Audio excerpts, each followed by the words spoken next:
everybody, and welcome into the Mountaineers Now Signing Day Special. I'm Schuyler Callihan. That is Christopher Hall, and it's here. The early signing period has finally arrived, and we're going to be talking about a lot of these kids that signed today with West Virginia. Neil Brown mentioned that he's probably not going to be adding any more high school talent between now and Friday, obviously, and then in the February signing period, probably not going to be dipping into the high school ranks again either. They're more than likely just going to lean on the portal and some walk-ons to strengthen the walk-on program. So this is pretty much it for the high school ranks. So we're going to go and dive all into it. We're going to have interviews with signees Obinna Onwuka, who will be joined by Eugene Napoleon, and then I'll be bringing on Kyle Altuner, who's my number one recruit of this class. So, Chris, before we get into all that stuff, let's just start with the initial thoughts. What are your thoughts on the overall class? Did they fill their needs? Do you like the balance? Just give me your 50,000-foot view of this thing. I think it's an underrated class. We were kind of talking about there's not a lot of immediate impact guys, but there's a lot of guys that you could see that can fill Yeah. out and really be a big piece of this program in the future. And we kind of split this thing up, offense, defense, and I think we're kind of split on this. Which side won the ball? And I'm on defense Yep. here on offense, and that's really where I'm at defensively. What I said right there at the beginning is there's a lot of talent. There's a lot of ball hawks, and there's a lot of guys that have a high football IQ and know where to go. Some of them are just undersized right now. We'll have to kind of bulk up with Mike Joseph, and again, I just think it's an underrated class. I really think they hit it out of the park on the defensive line. You mentioned the pass rushers before we got on, and yeah, I mean, I think they really hit it there. I think that's a whole group that they have those 4 games they can play throughout the season with the red shirt, and I think all those guys can hit that number, which is rare for a defensive line, especially how deep they are right now up front. All the guys that they've been able to retain. I know they just lost Lockhart, but they still should be pretty deep among there. And you can probably, I wouldn't say at the beginning of the year, but you can probably again see that a lot of those guys may get some snaps throughout the season, and I wouldn't be surprised if any of them can't not become a mainstay, but really be play throughout the season. So underrated group, and then you go in the secondary, and that's an area West Virginia's really needed a lot of help. You're not Over the kidding. last, I mean, it's been so thin, and it just seems like, you go back to the Dre Sean Miller, Daryl Porter Jr., Tyke Smith, It's been a all trickle down, really. all these coached over the last couple of years before the trust hit. Um, but these guys they brought in, Neil Brown and that staff kind of joked with Beanie all year, like, hey, you got a lot of these pass breakups, but you could have a lot of interceptions as well. And you kind of look at these DBs, and almost all of them played receiver. And really, what you like to see is they, the wherewithal when to turn their head. They just have a kind of knack for it to go locate the ball and get it. So it's a much different level. Obviously, when you make that leap to a power four score now. It's going to kind of weird to start saying that. It's not Yeah. power five anymore, but power four. But yeah, I think it's an underrated class. To be quite honest, when you look at it, and again, I think a lot of these guys, Josiah Trotter last year, that was a kid that was going to be immediate. We didn't know Trey Lathan was going to be as good as he was coming into the season. I think you have a lot of guys that are sneaky, talented that can find their way on the field throughout the season, especially when you're thin at DB, they're probably going to find their way on the field and get some reps early. But there's a lot of kids in that's coming in at secondary that I think can make a splash early in the career. Not saying that they're going to come in as freshmen, but sophomore going in a couple years, they kind of get a feel for what they want on the back end there. Yeah, I mean, I think they did a really good job, balance wise. I think they pretty much hit on what they needed to, and kind of left some wiggle room there to add through the portal. But what they've done to this receiver room, and we've talked about this for how many years now, running about how bad that, maybe not how bad, but just the inconsistent play that existed in that room. And it seems like over the last two recruiting classes via the portal and high school, they've really kind of changed the narrative there. Now there's still a lot of work to be done, but it seems like it's trending in the right direction. We'll talk about the offensive lineman as well. But I think that the guys that they got in this class up front, they're intriguing. I mean, they're not top rated guys outside of one of them. But they're longer projects. They're going to be developmental pieces. But I think with the O line group that you have coming back, it's almost a perfect situation for them. The most ideal thing because they can come in, they can sit, develop, learn from these experienced guys, and then when it's their turn, they'll be ready to go. So I like that. I think the defensive side, what you're really starting to see more, Chris, I think, is more versatility. Like even when we first started this thing together, 7, 8 years ago, when we first started covering the team, it was really kind of okay. If you're recruiting a guy to play corner, that's what he's going to be. If he's going to be a safety, that's what he's going to be. Linebacker, same thing. Defensive end, interior guy. They were coming in to play one thing. I'm seeing this kind of trend, and I don't know if you're picking up on it too. It seems like they're getting guys that can play multiple spots, and I think you almost have to nowadays because of the way the game's played, the way teams spread the field out. Positionless football is really becoming a thing. Yeah, I mean, look across the league. You're going to face Iowa State, and they run it down your throat, and then you're going to go play Oklahoma. It's going to spread you from sideline to sideline. So yeah, you need a versatile. You think too deep on defense. Sometimes it's almost like you need three deep. Neil Yeah, Brown said today that they're more of a 3-4 defense right now, but they want to be versatile where they're going to four down linemen, and very fluid. we've seen that over the years. So yeah, you need a guy on the edge, uh, that's going to be able to cover the tight end and stick his nose in the running game. And then you're going to need a guy that's going to have to cover a guy like Drake Stoops all game. So yeah, it that's really what this defensive group is. They're long. A bunch of them are physical, hard hitting linebackers, hard hitting safeties, DBs that aren't afraid to go lay down a hit. So yeah, length, size, speed, and that's really where it's at. We talked about today. You want to get bulk up in the middle at linebacker. We've talked about that. I don't know how many times. Like you got to get bigger in that middle linebacker for run support. Like those lower bodies are going to take a pounding against those centers and guards. Yeah. Koba, as good as he was big, but he wasn't big enough probably for this level to play Mike. So you just need bigger guys, bigger bodies. Trotter's probably going to be one of those guys in the future, and I think you got some linebackers here that have a lot of speed. Um, great football minds, but they're going to have to get bigger when you're playing at this level. So there's still a lot of work that needs done at linebacker, but yeah, it's got for the future. Not I don't think there's a Trey.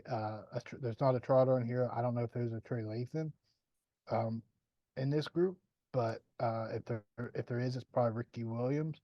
But they will kind of they're trying to address that through the portal, so we'll have to see how that kind of plays out. But I think those are guys that yeah, absolutely will be kind of get their feet wet in special teams. But it's again maybe these guys can see. There's always going to be one game, right? That FCS opponent that they're going to get to play, but how many snaps they get the rest of the season will be the question, and how they develop it and how quickly they can adapt to the speed. Because when you look at high school state, there's not a lot of the offensive playbooks aren't very thick in high school. Right.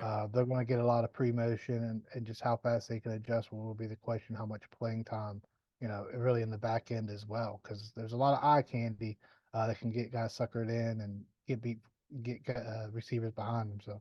So much of it is just how fast can they get the scheme, and you wonder. You can't maybe get a little too far, but this past offseason they were able to add to the defensive playbook because Aubrey Burks returned. They had some guys that returned. They were still really thin. They were able to add to that playbook. So much is dependent on how fast these guys can grasp it. The returners, the transfer portals. It'll be interesting to see what they're able to do with this young group and how they're able to kind of blend them in and maybe get some snaps throughout the season. So let's go ahead and zero in on some of these guys. We got Eugene Napoleon standing by in Studio 33 with West Virginia signee, defensive end / outside linebacker, Mr. Do-It-All pass rusher, Obinna Onwuka. So Eugene, Obinna, go ahead and take it away.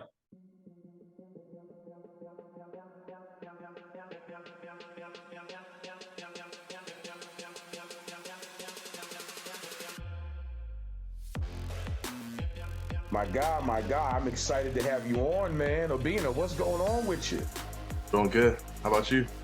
Listen, I'm blessed. whenever I get a chance to get a new incoming Mountaineer and I get a chance to talk to you, are you kidding me? I'm blessed and highly favored, man.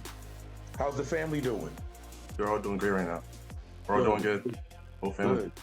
That's what's up. Listen, are they excited that you're coming to Morgantown? Yes, they are. The whole family is. We're all excited. That's what's up. So you're 6'3", correct? Yes, sir. Sir. About 238 pounds? I'm 235. 135 pounds. So I had a quick question. So you're considered an edge rusher, maybe? Yes, sir. Edge rusher. That's what I'm talking about. So how do you think you fit into WVU scheme defensively?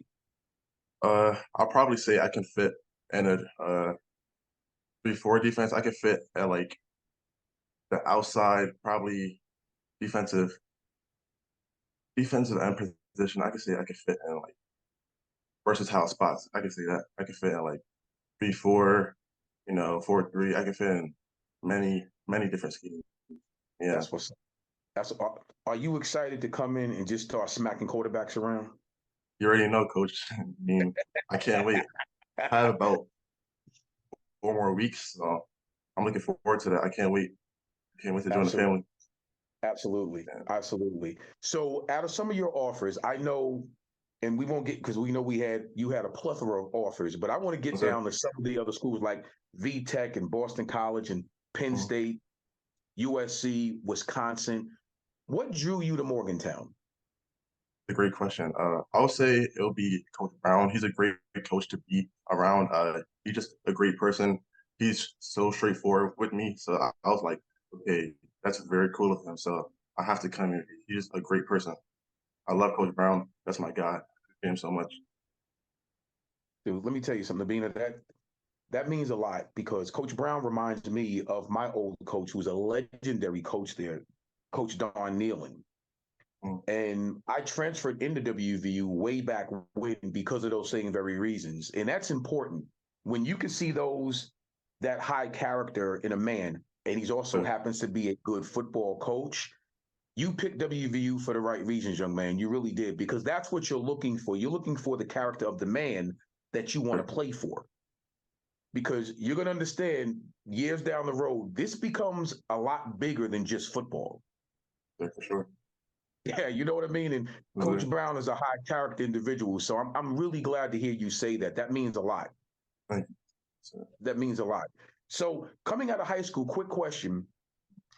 When you were looking at like all these different college programs, before you took your visit to WVU and you met Coach Brown and the staff, how was you viewing your choices at that point? Were you like each week, oh man, I like this place a little bit better, this place a little bit better, before you made your actual choice? How were you viewing that, watching the college games when you were actually going through your high school process?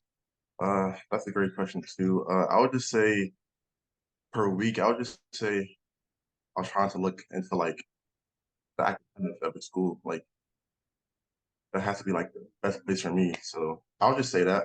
I'm not really like a big fan of like, pictures and stuff. I'm not really like a big fan of that. Good. I'm trying to go to school. Yeah. I'm trying to go to school for like me, myself. That's what's up. What's your major? Are you undecided still? Do you have a?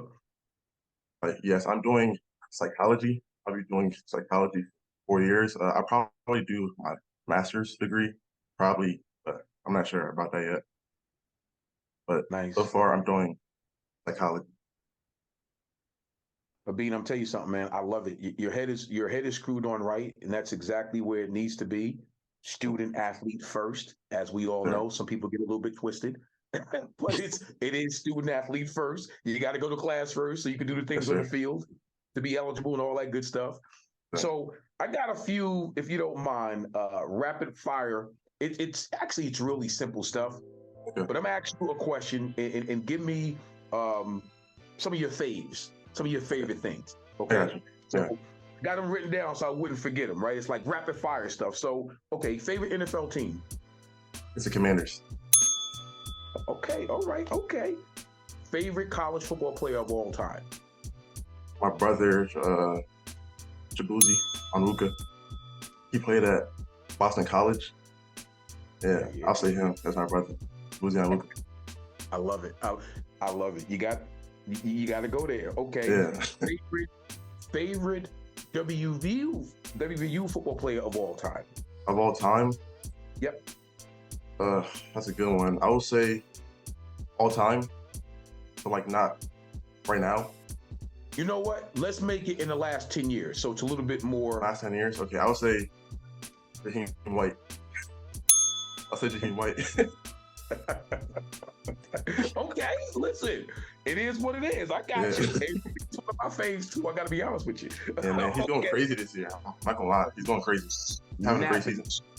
I'm loving it. Yeah. So I know you probably into some of the uniform, different colors and variations. What's your favorite WVU uniform combo? You have I'll say all white. All white or probably green. I say green. I'll say gold tops, gray bottoms. I like that. Gold tops and bottoms. Yeah. That's kind of sexy. That's kind of sexy. Yeah. I feel that's kind of sexy. Okay. I know. I got you. It looks good. It presents well, especially on TV. It presents well. So, okay, favorite movie? Favorite movie? Have to go with Scream. Yeah. Scream. How did I know you was going to say that? Okay, I got you. I'm going to let you out of here on this one. Favorite role model? Favorite role model probably has to be my mom. She's very, very hardworking. So I have to see my mom. Dude, that's awesome. Up there. That's awesome. You have your jersey number picked out yet? No, not so far, but I'm trying to get either number 117 or double 111. Got you. Okay. I love it, man. I'm looking forward to coming to Morgantown and watching you wreak some havoc. I'm looking forward to it. I'm looking forward to meeting you in person, man. Thank you. Me too. Can't wait. It's been great having you. I'm gonna go back to Schuyler. It's been great having you, dude. And welcome to Mountaineer family, my guy. Let's go. Appreciate you. You got it. All right. All right, so good stuff there from Obinna Onwuka and Eugene. Napoleon, Gene, we appreciate you taking a few minutes out of your time to do that with us, and I know you get to enjoy that every year. So Obinna Onwuka, Springdale, Maryland, Flowers High School, had offers also from Boston College, Maryland, Penn State, USC, Virginia Tech, Wisconsin. He committed to West Virginia back in the summer on June 9th. And Chris, I tell you what, this is maybe my number one, not even my maybe. He is my number one overall defensive prospect in this class for West Virginia, probably my number two overall. Long, rangy, wiry kid, and kind of somebody that I identify as like a Venus flytrap, because if he sticks his arm out on a run play and he gets a hold of you, you're not going anywhere. The play's dead. It's over with. I think he's a tremendous talent, both in the run game, in the passing game as well. I think he's one of the better pass rushers that they've recruited out of high school since Neil Brown's been here. Yeah, absolutely. He's almost got like a turbo button there on the line of scrimmage. He just kind of stands there waiting, and he just grasps them. Like he just got that sudden burst about him. He's definitely talented. And again, another kid with a high football IQ, keeps his eyes on the backfield, hands up. He holds the edge. So yeah, this kid's athletic, and he's a playmaker. He's somebody that can go get the ball, and that's exactly what you want. He's great in the run game. He's great in pass rush, and you really can't say enough positive things about the kid, to be quite honest with you. Because like I said, he's just got that like turbo button. Yeah, he's on a block, and the kid's coming around the edge, and he just pushes off of him and just slams the kid down. So yeah, this was a really great find by this staff. You mentioned the list of schools that were recruited him. And when you hear someone like Penn State and how great their defense is, USC, Wisconsin. Penn State's defense has been great for years and years and years. And when you have a program like that, looking at a kid and it's high on the kid, that says something about the player. And when you watch his film, he immediately jumps out. His size, his length, his speed, his athleticism is tremendous. So yeah, if he's not the top pick of the recruiting class, he's got to be at the very least top 3. Yeah, he's very, very rangy, very long, like you said. I mean, he's very quick off the line. I mean, some of these guys, they don't have great fire off the line, but my goodness, you flip on the tape, it's hard to turn off. I think I rewatched that thing maybe 3 or 4 times this week. Obinna Onwuka, again, edge rusher out of Maryland. Let's go ahead and transition out to Kyle Altuner, who is my number 1 overall recruit in this class, and I think, Chris, you would agree with me there. Has offers from Boston College, Cincinnati, Florida State, Maryland, Michigan, NC State, Notre Dame, Penn State, Tennessee. The list goes on and on. I love this kid. He's technically sound. He played right tackle in high school, but he's going to come in as a center, and it's easy to see why. And if you see here, this is exactly what I like about him, Chris. The way he pulls, if you watch him right here, the way he gets out in front and just leads the pack for his running backs. I mean, he is so athletic, so quick, great feet, great lateral movement for as big as this kid is. I think he is, I wouldn't say a day 1 starter by any means, but let's just say, hey, Neil Brown's not afraid of playing true freshman on the offensive line. This kid's got it. Yeah, well, the good thing is that they've recruited really pretty well on the offensive line over the years, and they've got depth, so they don't need him immediately. So if he's playing immediately, that means he's done very, very well in the offseason. But yeah, what you like about this kid, I'm always big on the offensive lineman, and what you like about this kid, he plays with his feet under him. I say that a lot, and I think in every sport. But he's got good hands, and good leverage. He's athletic. He can get out in the second level, get to the linebackers, and once he's locked in, he's locked in. So yeah, I agree with you that this is probably the top recruit. I know I probably picked the offensive lineman every year's top recruit because hey, you got to win the line of scrimmage. You Yeah. win the game in the trenches, and you saw this past season with an experienced offensive line. They were able to throw the ball down the field because they had time, and you're just adding to this group with guys like this year in year out. Johnny Williams last year, and now you got Tuna this year. It was a great find, and way to pull them from what some of again. You just listed a bunch of schools, And and the there's Blue still about Bloods. half a page I didn't get to. I mean, Yeah, like this kid is. that's a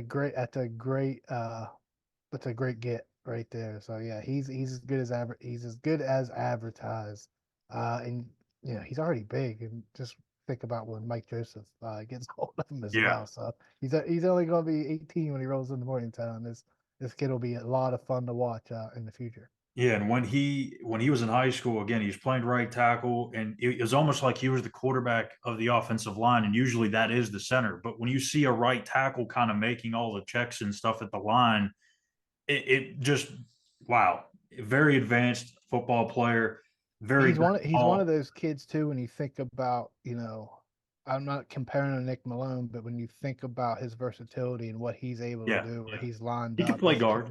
and really, or maybe even better, Brandon Yates, Yeah, where everywhere he's played left. I think he's he's played played all almost 5. all 5. Yeah, Yeah, so he's that type of kid. He's that versatile.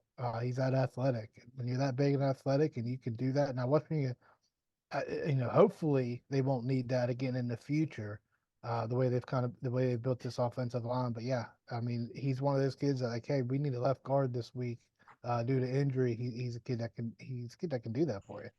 yeah. I mean, he's good in all run schemes, gap, zone. Like I said, I think his best attribute is the way he can pull. I mean, that's a treat to watch when you see a big man like that get out into open space and I lead. mean, I know we like to compare a little Colt McKivitz in him. I feel like the way he can play. I mean, honestly, I mean, we're talking about where he's going to be stepping in and filling in some shoes potential. He's got some Zach Frazier to him, the way he just drills people into the ground. I mean, Well, with his size, I like the he is McKivitz. bigger than Zach. Yeah, Yeah, the or McKivitz. will Because be. think about what McKivitz did while he was in Morgantown. He did that. He played everywhere. He pulled. They utilized him in that sense because hey, let's get our best blocker out in front of our running back.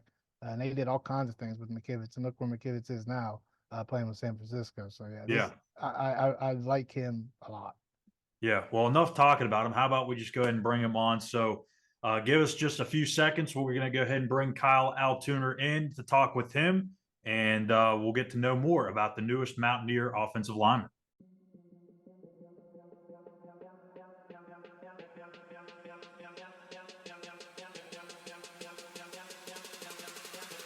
All right, so now let's go and welcome in West Virginia signee Kyle Altuner from Good Counsel in Olney, Maryland. Kyle, thanks for joining us, man. And what's it like to finally be a Mountaineer? Yeah, I mean, it's great, man. Obviously I committed back in the summer, but, still to this day, it's unreal. And I couldn't be more grateful and happy where I'm at right now. So, Well, let's just go back to the start of your recruitment.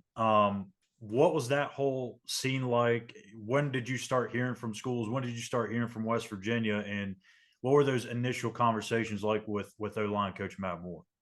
yeah, I mean, my recruiting process started off like pretty quickly as a freshman.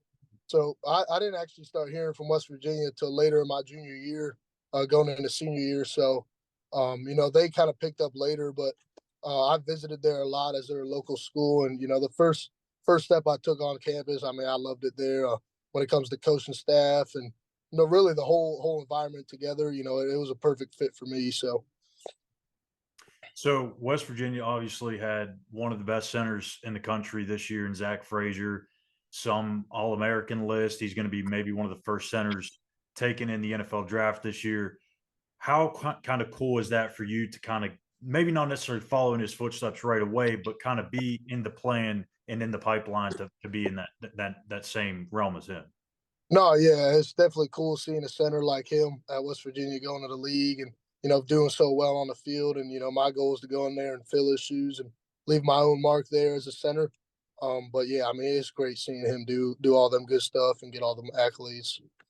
So before you made your decision to commit to West Virginia, what were some of the other schools that you were heavily talking to? I know that you had well over 20 offers, but what were some of the other ones that it kind of came down to? What made West Virginia stick out to being the place for you?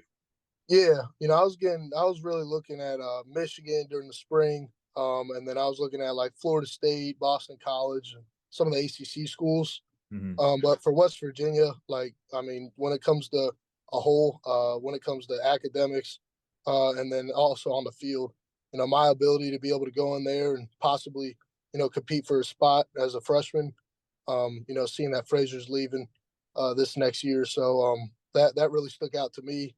And then the coaching staff as a whole, I mean, I loved them, and so all of those were a big fit for me. So I want to ask you about some of your classmates. So what do you think about this whole 2024 class and the potential of it? Give me somebody other than yourself who's the most high upside guy you like in this class. Yeah, my guy Obinna, man, we scrimmaged them Yeah. Flowers. He's a stud, man. He's gonna be a great player. He's a great fit at DN or linebacker, wherever he ends up. He's just an all around great player and a really smart guy. So he'll definitely be a stud in the following years.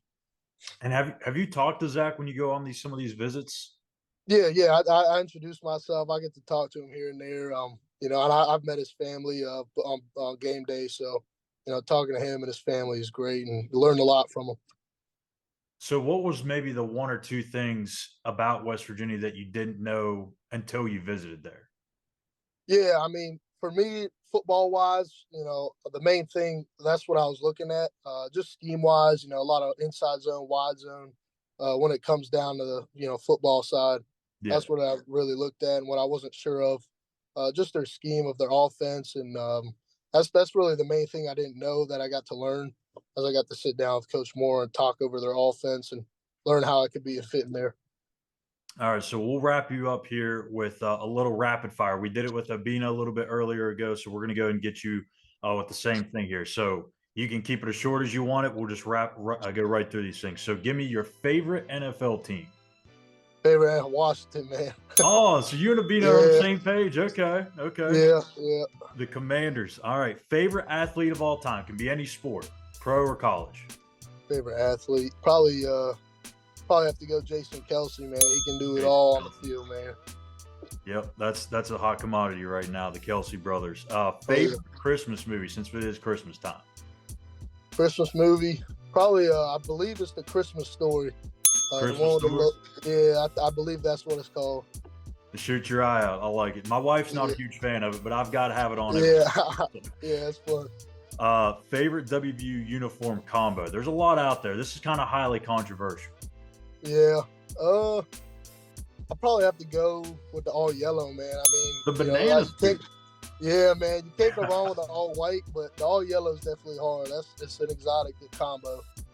All right, so you can pick either a song or artist here. What do you listen to get you pumped up for the game in the locker room? Yeah, I mean, rap's definitely the way to go with that. I listen to a lot of Young Boy, definitely before the game. And, you know, really, it's just a whole variety of things. My teammates usually put me onto the music in the locker room, so that I got to give props to them for that. Is that the same throughout the week too, or is it kind of just pregame? That's your stuff. That's your thing. Yeah. Throughout the week, I just a whole mix of things. But pregame, you know, we all get on the speaker and just play a whole bunch of songs.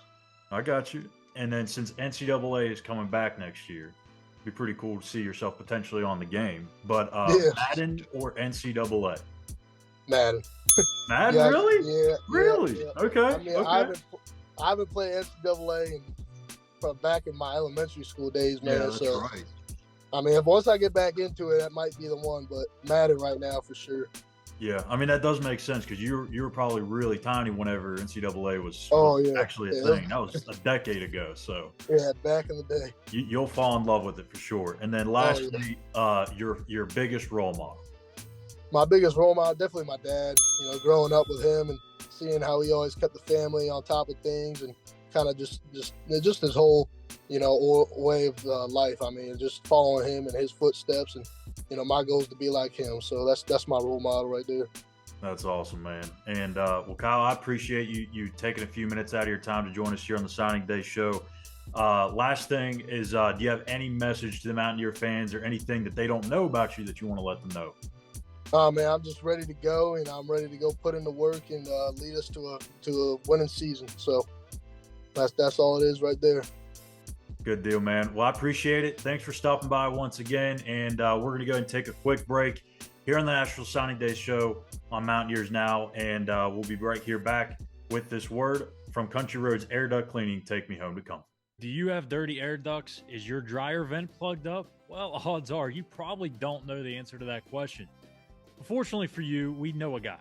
Give Justin at Country Roads Air Duct Cleaning a call at 304-639-3395 for your free home evaluation. That's 304-639-3395. Country Roads Air Duct Cleaning.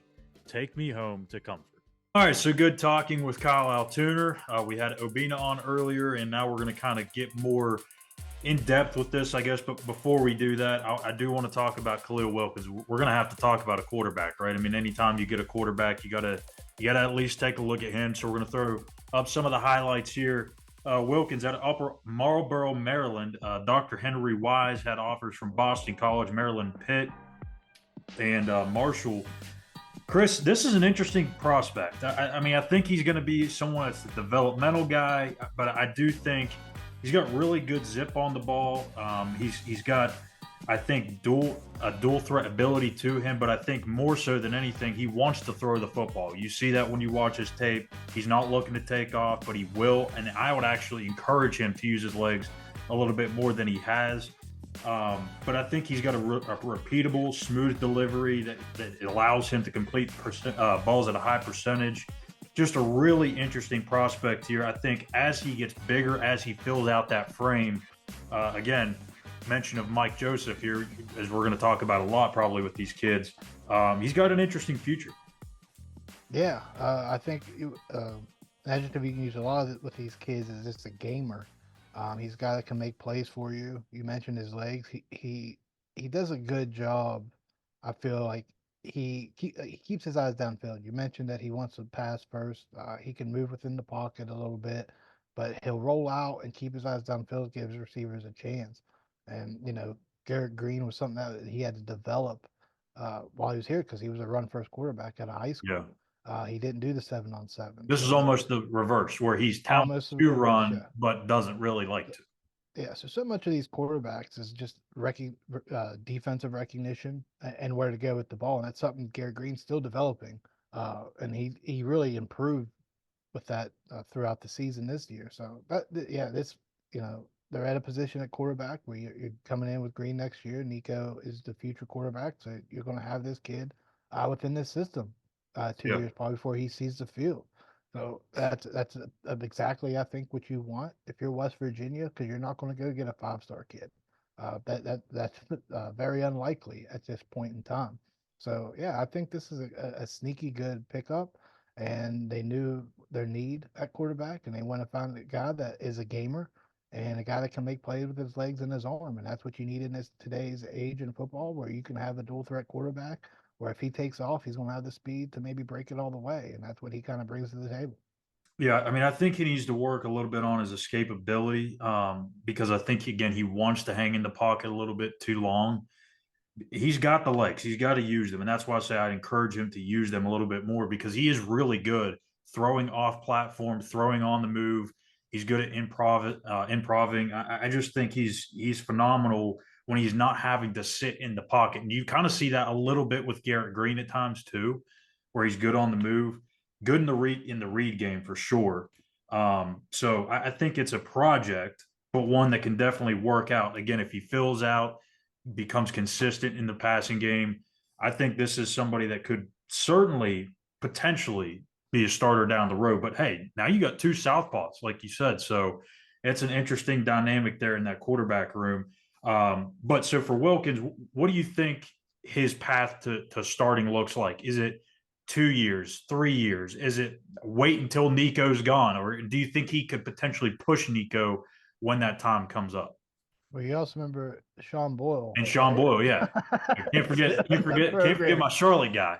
He's going to be pushed, and yeah, he might be a project, but then again, he may come in and really rip it up. You know what I mean? He may take to the offense really quickly. So it's probably too early to tell to kind of be the jury on that. But yeah, I don't know if he's going to push for Nico in year two. But Then he that's when might. the patience comes in. Does he Yeah, have enough to stick but he around? might because again, you just never know how these guys will take the coaching, and I mean that's Neil talked about today where they can be a little bit pickier than they have been in the past, and with guys they feel that are good fits. And really, right now, even pre-trust, mentioned Akeem Essador and those defensive guys, they find guys. They find guys that fit their They do. system. And Garrett Green was not a highly recruited quarterback. He was in Florida Just State's backyard. right. But again, he wasn't a passing quarterback. He was more just read option, played An baseball in athlete the playing summer. He quarterback. was not polished. And they developed him into a pretty good quarterback so far. So you got to kind of trust the coaching staff's going to put this kid in the right position to be successful. I don't think he's going to push Nico out of the starting position. But him and Sean Boyle, that competition after Nico, uh, yeah, it's going to be stiff, I believe, because Wilkins is definitely a gamer and he can make plays. Boyle was more of that pure passer, and it'll be interesting. Who you have around you matters when it It comes to the does. quarterback because likely you may need Wilkins' legs, where Boyle doesn't have that. I'd say he can't run, but he's not at that same ability to where Wilkins is. To be honest with you, and I'm not trying to compare him, I'm just saying from an athleticism standpoint, he reminds me a lot of Gino in the way he kind of he's sneaky athletic. He's not gonna burn by you. He's not gonna make you look like a fool like Lamar Jackson or Pat White, but he can do enough with his legs, kind of like Gino. Obviously, he's way nowhere near the passer Gino was, even coming out of high school. I don't think. I think he's got the arm strength for sure. He's got the accuracy, but I think he's got a little ways to go as a passer before we can really kind of dub him up to be a Geno Smith type player. But I do like Chris. They're taking a quarterback every year, and Neil mentioned that the first year he got here in 2019, they feel like with the way college football is nowadays, you almost have to take at least one quarterback every single class. And so far, they've done that. And you're starting to stockpile some of these guys to where if you lose one or two, you're still in a good spot. Yeah, you're going to lose quarterbacks. This is what it is. Kids want to play; they don't want to sit and be on the scout team or be just the backup. So yeah, you do have to stockpile because at the end of the day, when Boyle and Wilkins start battling, um, One of them's probably not going to be happy, and they're going to end up leaving. yeah, one of So you got yeah, to have because more in they're behind them. right there at the same. They're right there around the same class. So when you take a quarterback every year, one of them, either the one above or one below, is going to eventually leave. It kind of worked out with Garrett and Nico right now because there was a couple years difference there. So you could have Nico 2 more years after Garrett. And I think really, unless you get the Johnny Manziels of the world or maybe a Pat White, where they can come in as freshmen and make plays. Really, in a place like West Virginia, they need to be in the program 2 or 3 years and just develop them.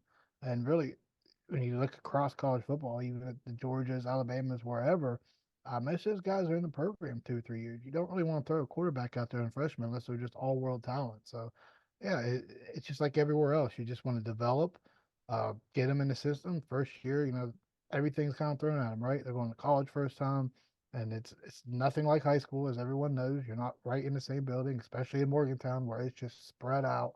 Then you got to deal with football practice. There's just so much going on that you have to get used to, especially with a quarterback. Just imagine everything is being thrown at you as a quarterback on the field, and then add in everything off the field with it. So with quarterback, yeah, you want to be patient, and you just hope the kid's patient with the process as well. And you kind of hope that around the country because it can really hurt you as a quarterback when you start. We kind of seen it today in the portal. The kid that just left Oregon State started at Clemson. Like, he's going to be on his third team. Saw it with JT Daniels. Like, when you have to learn a new scheme, and I know there's a lot of similarity in schemes, especially in today's environment. But that can hurt you. You're losing chemistry with receivers, and when you know when someone's going to be open and where they're going to be, that only helps you. Whether you want to call it padding or stats or however you want, but when you can develop that chemistry, NFL scouts want to see that as well. How do you develop chemistry? How do you anticipate where your receivers are going to be? That's a big process in the NFL. Everything in the NFL is so much about timing because they're so fast, big and fast, and at that level. So, yeah, just keep developing these guys. And like you said, you're getting at a point at quarterback where it's not panic mode. Like, it just seemed like first start, when he first started at West Virginia, it was just like, oh, we got to bring in a quarterback. We got to bring in a quarterback. But now you're at a point where, okay, we're bringing in one into class. We already have our starter for next year, and looks like you already have your starter the 2 years after that as well. So they're in a good spot, and he's definitely a kid that can be developed and maybe be one of the greats before he leaves.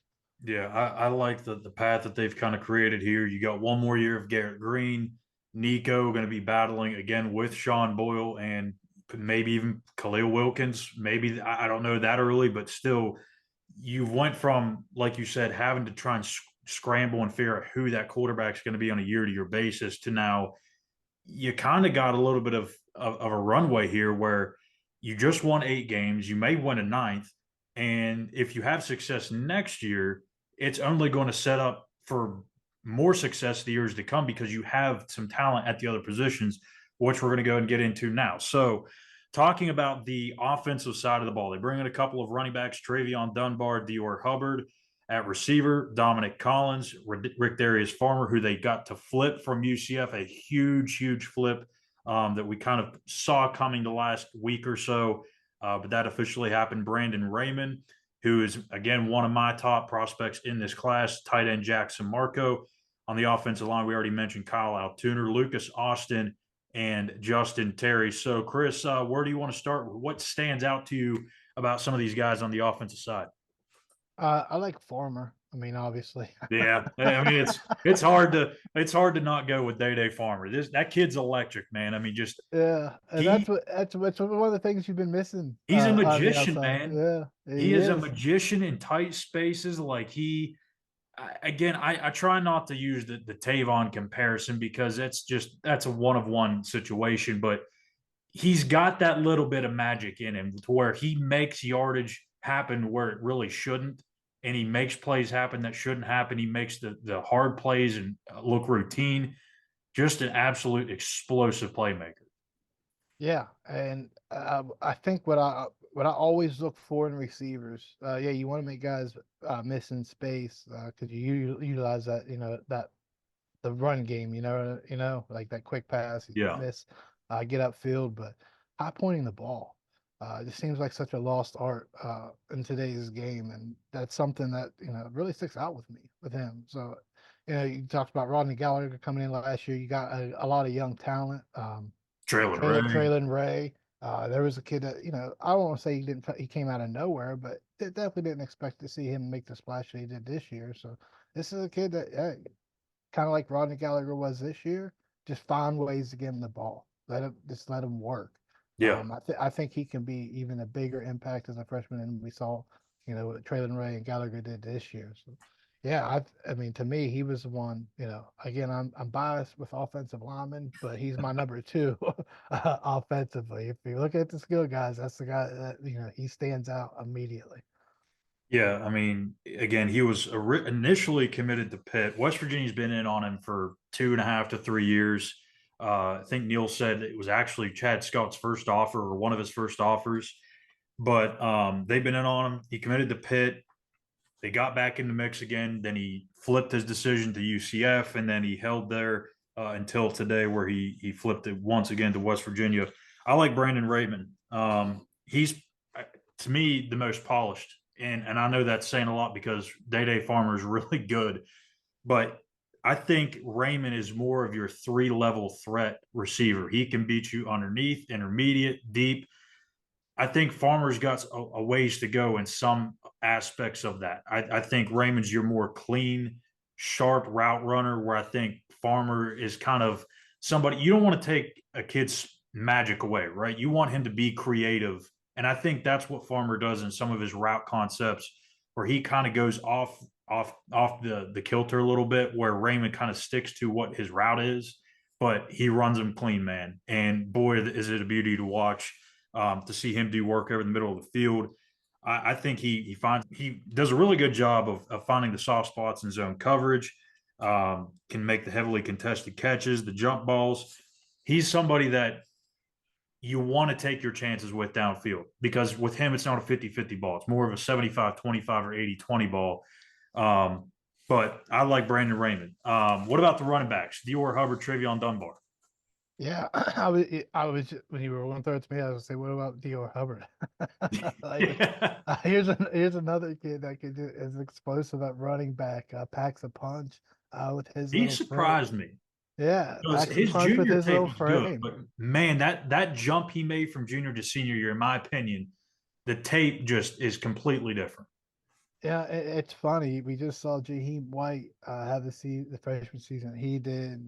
You talk about how he was recruited, and no one likes these little running backs anymore. But West Virginia, hey man, they're going to take them. They're fast, they're explosive, and kind of get lost behind that offensive line. Here's another one that you know, looking at running back room's been deep, and they only added to it with these guys. So yeah, I was kind of big on Hubbard when I saw him. Was surprised the list was like, does no one else see these guys that they're doing anymore? Like, I guess everyone wants to see Jay Donaldson size running backs, and there's they're out there. There's no doubt about it. And you like those big bruisers that are fast, but hey man, you get those little guys that are shifty, can get lost behind the line like Jaheim did this season, and you get a couple of them to do that, and then if you can find those bruisers like CJ, I mean CJ was not a running back. I think that's been well documented out of high school.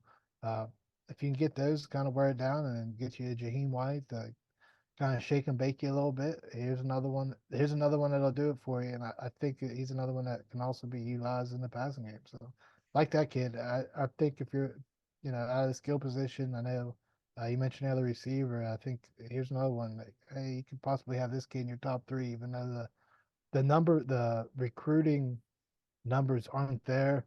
The skill is definitely there.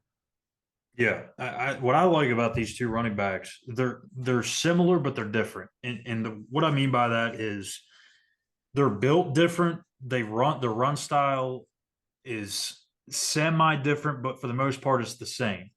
They are no nonsense backs. They get the ball, they make their initial cut, and they go. They get downhill in a hurry. They're not these patient and kind of dance in the backfield. They get the ball and get downfield. Dior Hubbard, Trevion Dunbar, I like them both. Do you feel like, again, assuming CJ Donaldson comes back, you're going to have Jaheim White there. Maybe Jalen Anderson sticks around. What do you think their playing time looks like? Does either one of these guys crack the rotation? It's possible. You you only have so many snaps, right? But these are, we don't know injuries. CJ's been battling injury every year.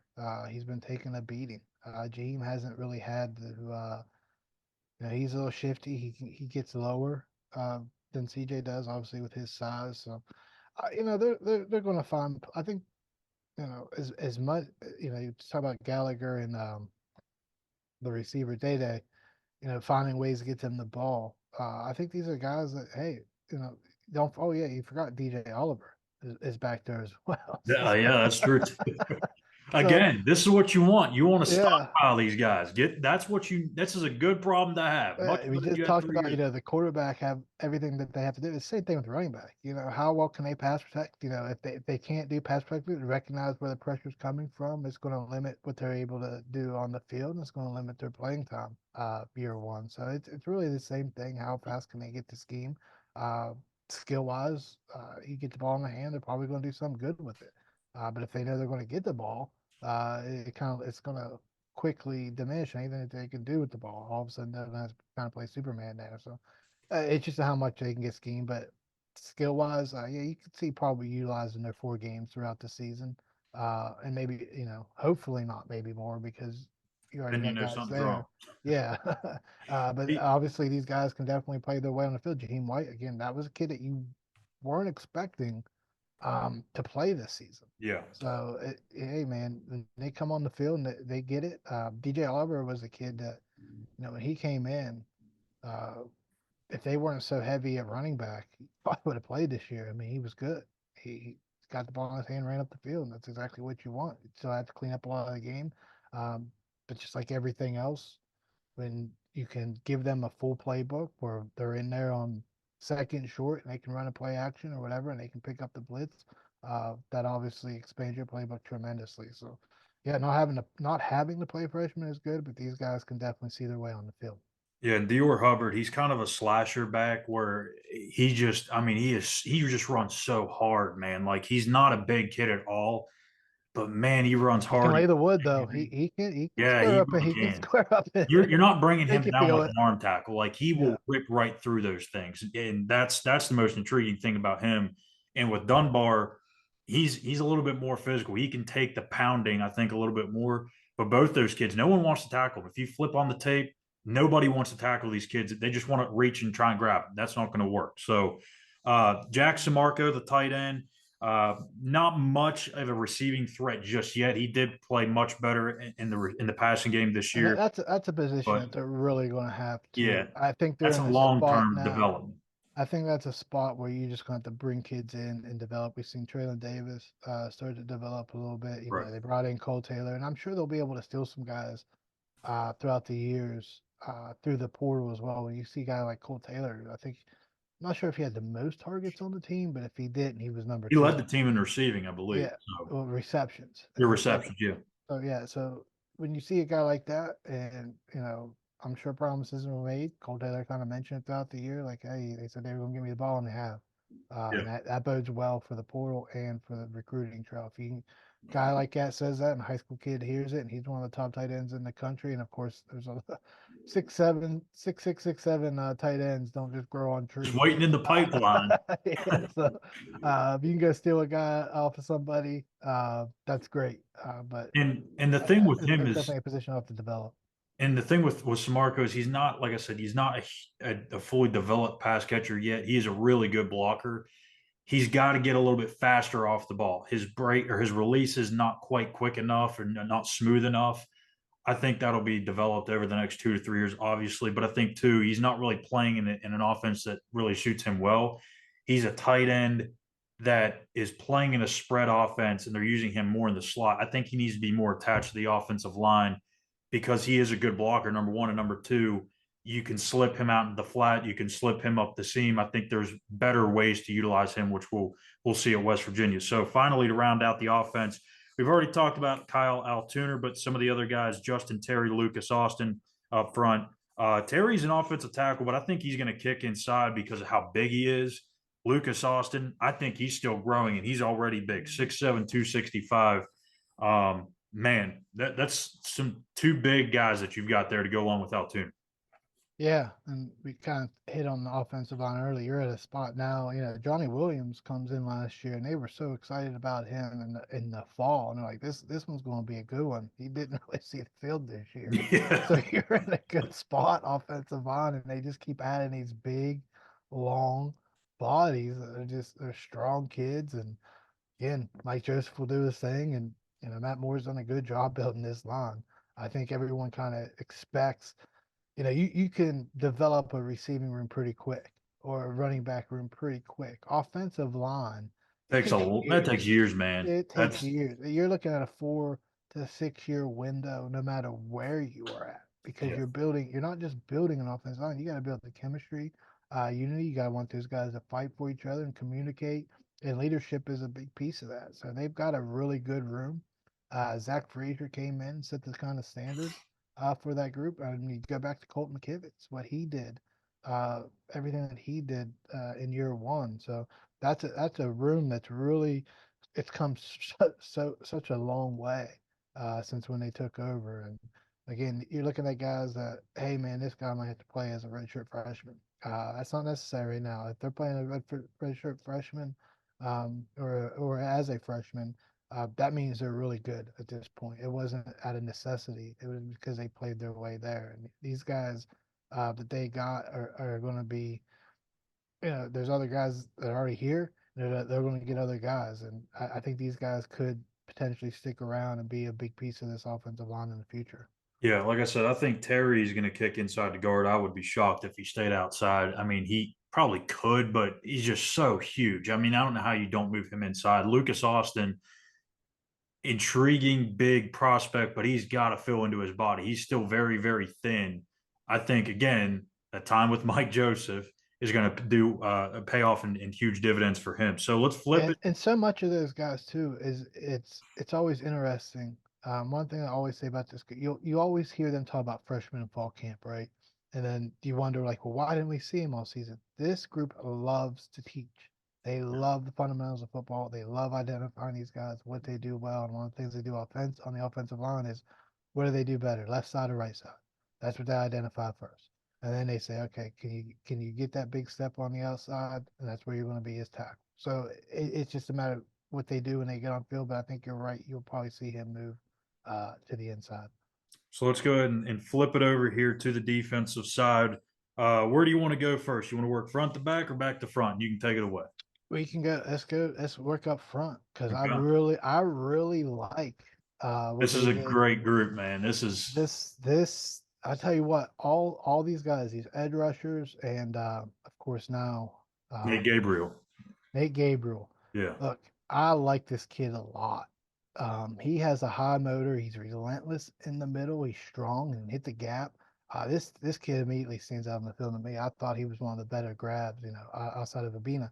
This is one of the better grabs because he's a workhorse in the middle, and he recognizes whether it's a run or a pass, and I mean, it's crazy because we just had Mike Lockhart, but he kind of reminded me of a Mike Lockhart type player where he's just going to keep going after it. He's a And big boy, man. yeah, Like he's already what 285 coming out of high school.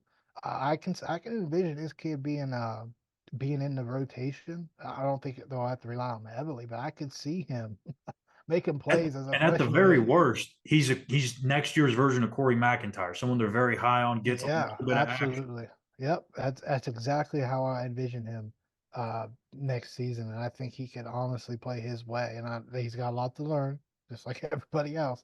But man, he's a workhorse in the middle. When you got a high motor like that, and you're relentless to the ball, you're going to find your way on the field. And this kid, there's more likely I, you know, I don't know if he'll use up more than 4 games, but I can see them using him all 4 games.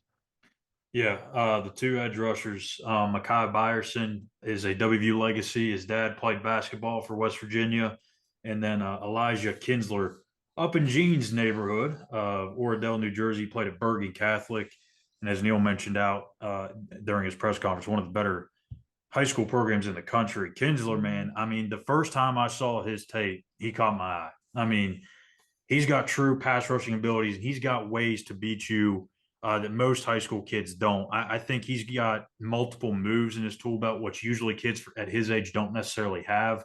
They kind of stick to that one thing that works and use it over and over and over again to develop that one trick pony. kind of syndrome, but not this kid. Elijah Kinsler can affect you in multiple ways. He's another Venus flytrap. Again, strong arms. Strong hands, just reaches out, grabs you. It's over with. All those defensive ends. I mean, Yeah. if you would put their tape and overlay them, they would almost look identical, right? Yeah. They And really similar would. builds too. Yeah, they're all 6'4". At least the edge guys. Yeah, they're all 6'4". They all got a huge wingspan, and they all are extremely athletic. Um, Now, of course, And Kinsler too, he can play multiple techniques, and I think that's what's also intriguing about him. But I think he really provides a presence to where he could be an interior pass rusher, which opens up things for I maybe. think he's definitely a versatile. He's the biggest the edge rushers. Yeah. But what I like about him is because he's so big, he can really hold that edge. And he's just because he's big, he's still very athletic and has that burst as well. And that's something you want on the outside. A little bit Sean Martin-esque, a little bit. So how Someone big? can contain. Yeah, someone that's just really big and can hold that edge. And yeah, he's all those guys were getting double teamed on those highlight films, and they were just either splitting it, working their way around it. Good, you want to see some of those guys go lower around the edge. That's something they'll work on when they get That's more down. But they were all big, and I think when you can hold the offensive line and put him where you want, and then just brush him off to get to the ball, it's pretty impressive. and a lot of these kids, they're getting double teamed too. These three in Yeah, particular, yeah, even Gabriel. I mean, they're all yeah. getting double teamed and they're Yep. fighting off and fighting through it. And even if they're not making the plays, they're setting up plays for somebody else to come in and spill in. So And it's crazy how much high school's changed. All these guys aren't just rushing the quarterback. Like I said, they're standing up and holding their offensive line where they want them to go, they're and not stat chasing anymore. just throwing it to the guy to get to the ball. So they're good, all work in progress. But I think that again, we kind of disagree. I think the defense won out on recruiting because I can see most of these guys getting their 4 games this season, and I Yeah. think this defensive line. I know they're a deep defensive line, but that's a road. They can see some playing time throughout the year for sure. Two linebackers in this class, Ricky Williams, hell of a name, by the way. And then Curtis Jones Jr., who Neil Brown anointed as the best overall player in the state of West Virginia this year. He played running back down there at Cabell Midland, but he's projected to be a linebacker here at West Virginia and someone that Neil says has a huge upside. What do you like about these two? I think they're sneaky good. Undersized. Again, they're going to have to take some time to get bigger. But These are probably more long-term guys, wouldn't you think? yeah, Curtis Jones, obviously West Virginia kid, he's gonna have to bulk up. But what I like about both these kids is they have a knack for getting to the ball and getting to it quickly. Um, Both can just bust through the line and get to the backfield, and that's kind of both where they're at. Ricky Williams is a hard hitter. That kid can lay the wood. Plays the run very well. He fits He the does a run. lot. He does a lot of things, and he protects that middle in the passing game pretty well, pretty good as well. So I think with both these kids, it's a wait and see. Uh, it's kind of crazy to think that because they're still thin at linebacker. We don't know how Troyer's going to bounce back from obviously injury. The kid that got hurt, I know I already said his name Latham. once. Trey Latham. You don't know how he's going to bounce back from this because so Rick Williams. I can see out of the two, he's probably going to play earlier than Curtis. But I like high football IQ guys can understand. Look like they have a high understanding of what's going on, what was expected of them from their defensive coordinators. But do like them both. Good angles, good pursuit. Um, all these kids, I guess you can say, have high motors, kind of relentless. But I definitely like these kids. It just uh, can definitely see Ricky probably getting in a lot earlier than Curtis. But Curtis is one of those kids like, hey man, Just a ball three, player. 3 to 5 years, give him time. And that's not a knock on him. He's just got to get bigger. And he's putting. Don't want to knock on West Virginia, but we know it's not the highest out of all the states. The best high school products the teams in the country, but he's going to be a ball player. He's definitely a fighter, and he played on one of the better programs. And I think he played for Huntington, I believe, at one point too. So he's played for some good football programs in the states. I think he being an in-state kid, if he can be patient, he'll find his way on the field in a few years. Yeah.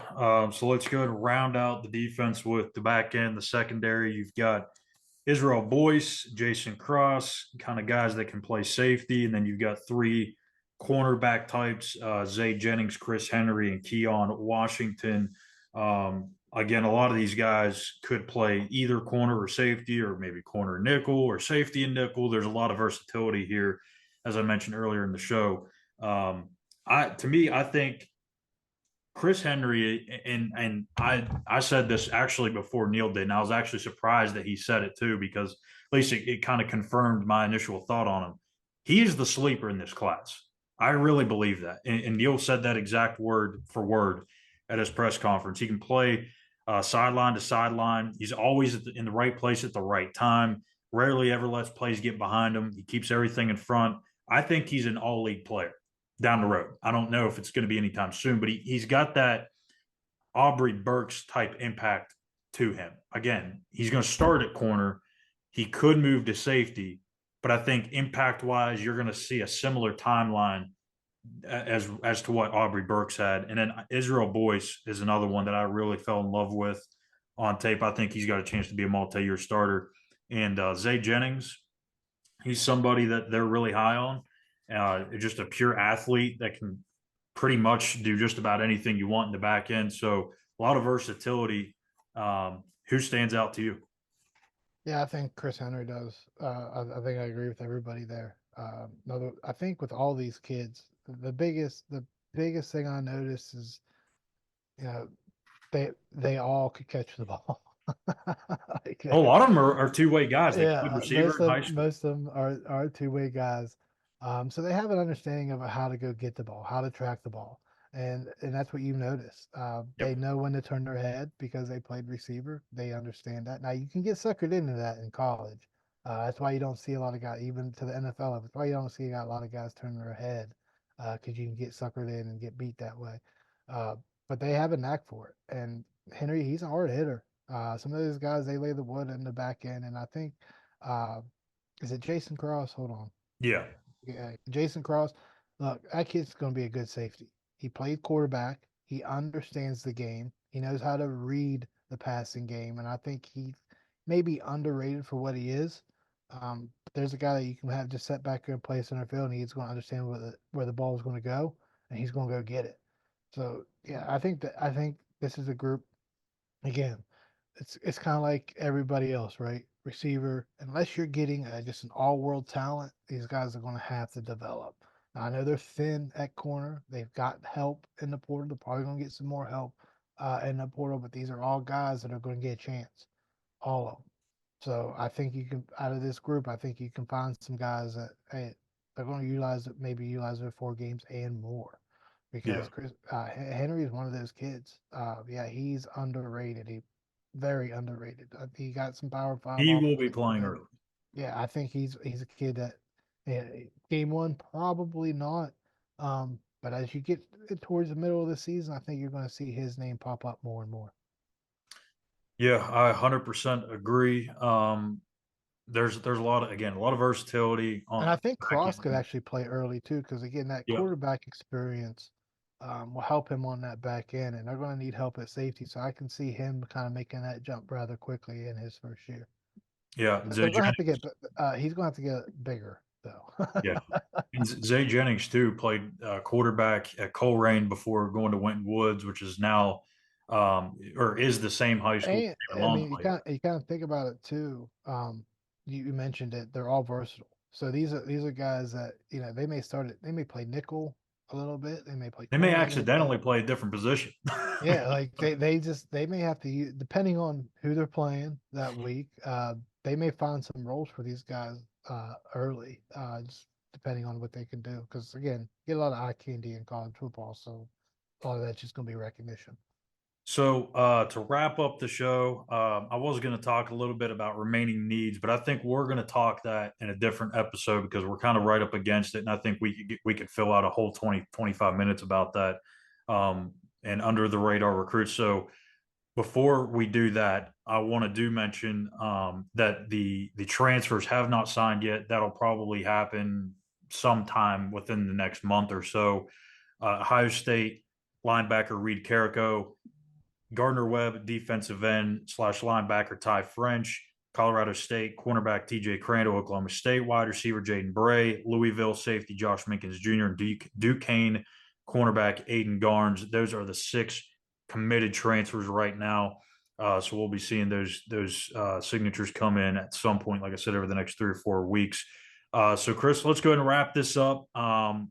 Just overall, let's do this. Let's do the under the radar recruits real quick. I've already said mine's Chris Henry. Who's yours? I mean, it sounds crazy saying running back, but I do like Hubbard. Since I did defense so much, I'm gonna get with. I'm surprised you're not going with another offensive lineman. No, They're at a point now that they don't have to rely on that. But Yeah. I do like Hubbard. I think he can find his way on the field. I think he's like that Jaheim White potential where look, you give him an opportunity, there's a good chance he's gonna literally run with it. So. Yeah. Very interesting class that Neil and company put together. We'll dive more into this here in the coming weeks. We'll do an episode on the remaining needs. We'll do maybe more in-depth scout on some of these guys, maybe the higher guys in particular, or maybe even on the under the radar guys, so we can give you a better peek behind the curtain on those kids as well. So we thank you guys for tuning in to the National Signing Day special here on Mountaineers Now, as we do each and every year. We hope you enjoyed it. Let us know who you want. We can maybe try and get some interviews with some of these kids outside of Kyle and Obinna. If you want to hear from some of these other kids, let us know in the comment section on YouTube. We'll try to get that worked out for you. But we got a basketball game to get to. West Virginia and Radford is going to be coming up here tonight. We'll have the Mountaineers Now post-game show for that as well on YouTube and on our site at Mountaineers Now. So thank you guys for tuning in. It has been a pleasure here on the Mountaineers Now Signing Day special presented by Country Roads Air Duct Cleaning. Taking you into comfort. That's Christopher Hall. I'm Schuyler Callihan, and we'll see you guys later. Take care.